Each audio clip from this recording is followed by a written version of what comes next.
What is up, guys? I know it's been a hot second since I have got back to you. I've been super busy with just life in general, with work, with kids, with the family, with the move here to Guam, and I have not checked in with you guys in a hot second. Big thing in the news today, or not today, but technically 2 days ago, Kobe Bryant passed away in a helicopter crash. Now, for some of you that's really tragic, for some might not follow it, but there's been some other aviation accidents recently, and we're going to talk about that right now.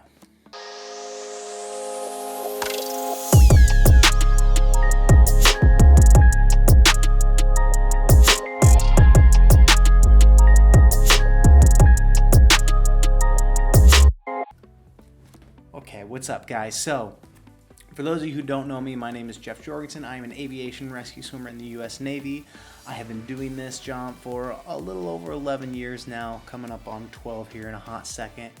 If you want to know more about the job, or just in general want to know more about how to better yourself or how to become an overall better person, check out my other videos. Also hit the subscribe button and like this video. Without further ado, let's get started. So, big news, obviously, Kobe Bryant passed away. Today, we're gonna kind of talk about what might have happened. Now, there's currently an investigation going on into what happened, but on top of that, it relates to kind of being in aviation in general.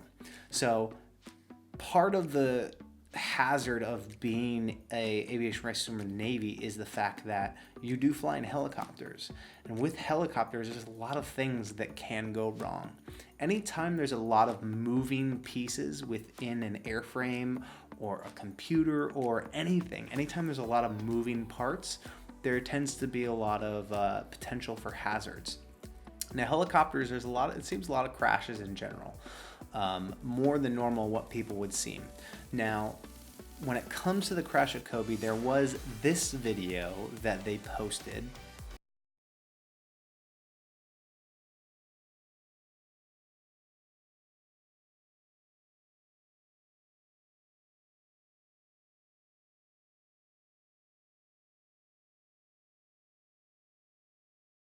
This video is not a real video of the actual crash. It's actually from a different place in general. I think it was in Dubai. So this is not a true video, but as you can see in that video, even though it wasn't the crash of Kobe, the helicopter just starts spinning out of control. Now, this is potentially one thing that could have happened. When a helicopter starts spinning out of control like that, usually it's one of a few things. Essentially, their tail rotor isn't working how it should. So you have two big things with a helicopter. You got the rotor head on top, and then you have the tail rotor in the back. The tail rotor works as like kind of depending on the helicopter that you're operating or that you're in, that helicopter works as an anti-torque, because if it were just spinning on top, the helicopter would move the opposite direction. So it's an anti-torque, so it stabilizes the nose, and it also provides, depending on what type of aircraft it is, like I said earlier, a little bit of lift. Now, if you lose what's called drive on the tail rotor, that means it just stops spinning. You start spinning out of control. If you're too high in altitude, depending on, one, you shouldn't be there. You can have loss of tail rotor effectiveness. Also, if you are in, let's say, a downdraft, so you're in the mountains. I personally was lucky enough to go to the Naval Mountain Flying School, where you go fly up in the mountains, and there's so much that deals with mountain flying in general. It's a super sketchy, well, not sketchy, but if you apply the techniques properly, it can be very safe. However, it is very unforgiving. So when you're flying basically in a helicopter and you have mountains like this, you have a draft that goes up, or the wind kind of follows the mountain depending on how strong it is. So you got this, depending on how strong it is, that can create a downdraft on the opposite side, or it can create what's called a demarcation line. And depending on where you're flying and what altitude, you could potentially go into loss of tail rotor effectiveness, or you could have what's called CFIT, controlled flight into terrain. What this is, and what happens this happens a lot of times, especially with helicopters, because you're flying at very low altitudes a lot of times. a helicopter will basically fly directly into some kind of terrain, whether that be a building, the ground, stuff like that. And this is very prevalent in IMC conditions, or where you can't really see that far in layman's terms. So when, for example, this picture that was shown of Kobe Bryant's helicopter, if I were to guess, that it was essentially CFIT, controlled flight into terrain.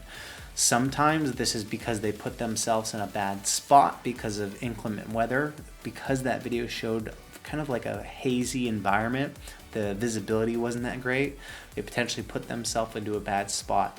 Also, what could have happened is you can get what's called vertigo. Vertigo is where you basically your vestibular system, I believe I'm saying that right. So your inner ear, you have these hairs, and you ever like spin around really quick, you get all dizzy. That's because the fluid in your ear is still moving.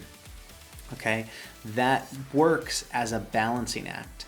Your eyes also help balance you out. When your eyes don't match what your ears are feeling, you get what's called, or could potentially get, vertigo. Vertigo is basically you're feeling something that you're not seeing. So in foggy conditions, you could have a pilot flying that is putting inputs into the controls that inevitably he thinks he's feeling this because he can't see what's going on in front of him. And if he's not looking at the gauges, meaning he's flying off gauges, he could potentially be putting a nose down control into the helicopter and just fly straight into the ground. This has been known to happen, unfortunately. Now, there's plenty of other reasons or anything that could happen. Poor maintenance, that happens a lot. Obviously, you have a crew of maintenance, a huge amount of people working on a helicopter. Rule of thumb that we use in the community is for an hour of flight time, it takes about 24 hours of maintenance on the helicopter. So think about that. If I go fly a helicopter for an hour, it's going to take 24 hours of man-hour maintenance on that helicopter to just maintain it. So keeping that in mind. Now, this might deter some of you from maybe trying to become a rescue swimmer. I know I've had a few friends that have passed away. It comes with the job, but at the same time, for example, one of our close coworkers actually this past 2 weeks, I believe 2 weeks, passed away. So, but it wasn't due to anything job related.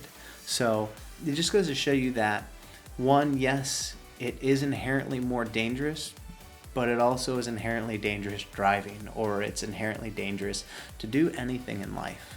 So it's a fun job, it's an awesome job, and I enjoy it beyond no belief. And come here following up, I may fill you in on a rescue that I got recently, which was actually crazy. It was a guy that it was like a zombie. It tried to bite me. Hope I don't get coronavirus. So if patient 0 bit me, I'm sorry, guys. Just kidding.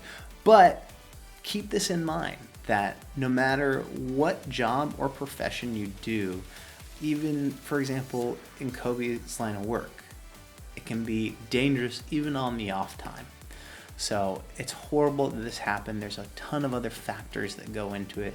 But if I were to guess and put my money onto anything, I would guess it was either vertigo-induced CFIT or controlled flight in terrain, or it was just plain old, it was CFIT, or the last one would be loss of tail rotor control, or something of that nature, depending on what altitude he was at. But from what I think and saw, I don't think he was too high, or the helicopter was too high. So if you follow up on this, make sure you hit that like button, subscribe, and follow me on Instagram. I don't have a public Facebook yet, so sorry guys, stuff's locked down. But feel free to, any questions you guys got about what you think might have happened. At the same time, what's your take on this situation? What's your take on aviation in general? Does it scare you? Is it something that maybe deters you from flying? Maybe you're scared of flying. Some people are scared of heights. I want to hear from you in the comment section down below. And until then, catch you next time.